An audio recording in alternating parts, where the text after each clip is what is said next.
Salut les amis, c'est Xavier. Eh bien, écoutez, me voilà de retour dans un nouvel épisode de Ma montre et moi.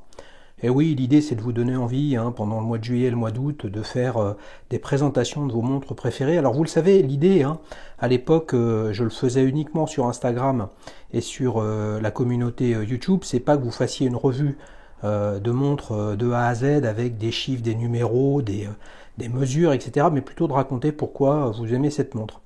Alors, vous le savez, moi je suis un grand fan du vintage et ce dont je vais vous parler dans cette vidéo, c'est cette montre Zodiac Spacetronic, toute petite, elle fait 34 mm et elle a un mouvement très très particulier, un calibre qui est à la fois électronique et à la fois mécanique. Alors, cette Zodiac Spacetronic, c'est la référence 912-900, elle a, comme vous le voyez, 3 aiguilles, heure, minute, seconde, un quantième, un guichet quantième, un cadran gris, le logo Zodiac en applique, je ne sais pas si vous arrivez à le voir, là sur cette image, vous voyez un peu ces index très typés des années 70, proéminents, avec un peu de tritium qui fonctionne encore. Regardez ce boîtier hexagonal, avec des angles absolument magnifiques. Eh bien, cette montre, en fait, elle me permet de vous dire ce qui me plaît, moi, dans l'horlogerie. Moi, ce qui me plaît, c'est assez simple, en fait, c'est l'histoire horlogère au sens large.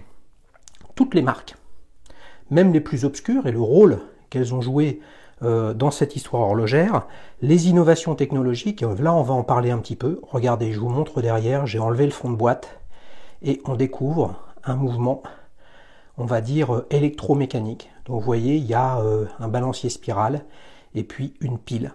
C'est absolument merveilleux d'un point de vue technologique. Et le dernier point qui m'intéresse dans l'horlogerie, c'est le design. Et là, vous avez un design que j'ai rarement vu, qui n'est pas sans rappeler, les amis, les angles ici, regardez, là en plein centre de l'image, la Royal Oak que j'ai pu présenter sur la chaîne. Alors, cette montre, figurez-vous, je l'ai achetée 125 € sur eBay.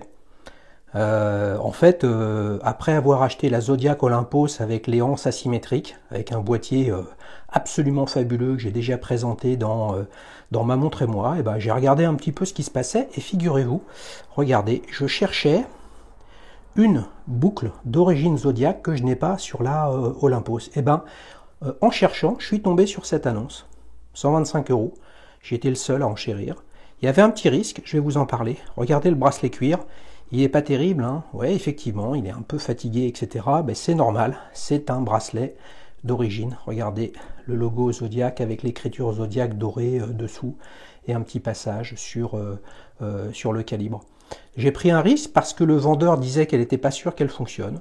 Moi, je considère qu'une montre comme ça, qui est absolument magnifique en termes de design, que moi j'aime beaucoup, qui me parle, chacun voit midi à sa porte, regardez.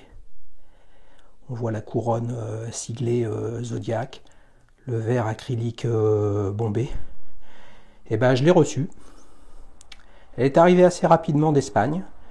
J'ai regardé les références. Sur Internet, vous trouvez tout. Et vous savez quoi, j'ai même, je crois, trouvé sur YouTube la référence de la pile. Je l'ai commandée et je l'ai installée. Regardez le cadran, on voit ici le label Spacetronic Zodiac électronique. Alors pourquoi j'aime l'innovation ? Simplement, ce calibre ou ce mouvement, en fait, a été fabriqué par Ebosch. On l'appelle le ESA 9150, d'un calibre à 21 600 alternances, qui est vraiment la conjugaison de deux choses essentielles. L'horlogerie mécanique, vous voyez l'oscillation, ici. Donc il y a un spiral et un balancier qui oscille, mais l'énergie provient d'une pile et non pas d'un ressort de barillet.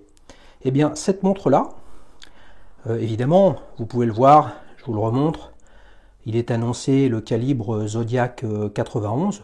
En fait, c'est un calibre ébauche d'Inotron qui est sorti à la fin des années 60 et qui a été intégré dans bon nombre de marques suisses comme, on va dire, alternative ou innovation technologique. À l'époque, on ne se disait pas les montres électroniques, finalement, ce qu'on a en tête maintenant avec le quartz, c'est pas une bonne chose, au contraire. Il y avait de la R&D et de l'innovation dans le domaine qui était absolument fabuleux. Et cette montre-là, pour moi, c'est un peu l'un des traits d'union entre la montre purement mécanique et la montre totalement électronique. Il y a eu quatre grandes innovations. Il y a eu ce qu'a fait Hamilton, très connu, avec notamment le modèle Ventura, première montre électrique. Il y a eu le partenariat LG-Nelip, absolument fabuleux. Vous savez que j'ai une Nautic Ski, et un jour je vous raconterai pourquoi je l'aime, cette Nautic Ski. Il y a eu bien évidemment Bulova, la marque américaine, avec le calibre Accutron. Et puis pour terminer, le Dynotron, commercialisé par ESA, en fait Ebosch SA, qui évidemment est intégré dans ETA, et qui aujourd'hui fait partie du Swatch Group. Souvenez-vous, le Swatch Group, avant de s'appeler le Swatch Group, s'appelait SMH, Société de microélectronique et d'horlogerie. On est bien dans l'histoire horlogère, avec une marque obscure, Zodiac, qui pour autant a été créée il y a fort longtemps, à la fin du 19e siècle, et qui a commencé à s'appeler Zodiac au début du 20e. Zodiac, c'est une marque qui est quand même fabuleuse. Rendez-vous compte, en 1953, ils ont sorti une montre de plongée qui s'appelait la Zodiac Seawolf. 1953, ça vous dit quelque chose? Eh oui, bingo. 1953, c'est la date de la commercialisation de la Rolex Submariner. Et tenez-vous bien, début des années 70, au tout début, Zodiac commercialise la Zodiac Super Seawolf, étanche, en tout cas annoncé comme tel, étanche à 750 mètres, soit plus profondément qu'une Rolex Sea Dweller 2000 pieds, qui est sortie en 1967. Donc vous voyez, Zodiac est une marque un peu oubliée. Aujourd'hui, ça appartient au groupe Fossil. Pour autant, ça a été créé au Locle, dans le fief de Zénith. On dit même que les deux marques ont failli fusionner au milieu des années 80, mais ça c'est une autre histoire. À l'époque, Zénith allait déjà très mal, mais on sait bien que la marque a eu un renouveau absolument merveilleux en relançant le Calibre et le Primero qui était sorti à la fin des années 60. Voilà, donc moi cette montre, je l'aime beaucoup, elle fait partie de ma collection, je la porte peu, mais c'est ça qui m'intéresse. Elle a un beau design, c'est une marque un petit peu obscure qui a participé à l'histoire horlogère. Elle a joué un rôle qui est non négligeable. Et puis on parle de technologie. Beaucoup d'ingénieurs, beaucoup de designers ont travaillé sur le sujet. Dernier petit point sur le cadran. Ici, je ne sais pas si on peut le voir, on voit écrit licence Atto.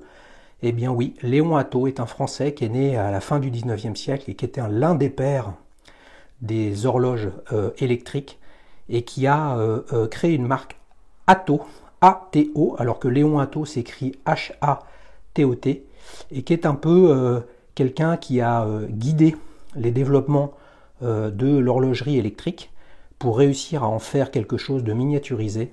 Et c'est tout simplement en 1953 que Léon Atto a cédé l'exploitation des brevets qu'il avait déposés à un certain nombre de marques horlogères pour développer justement les montres électriques, électroniques. Parmi ces marques, il y avait Bulova et bien évidemment Zodiac. Voilà les amis, à bientôt et bonnes vacances!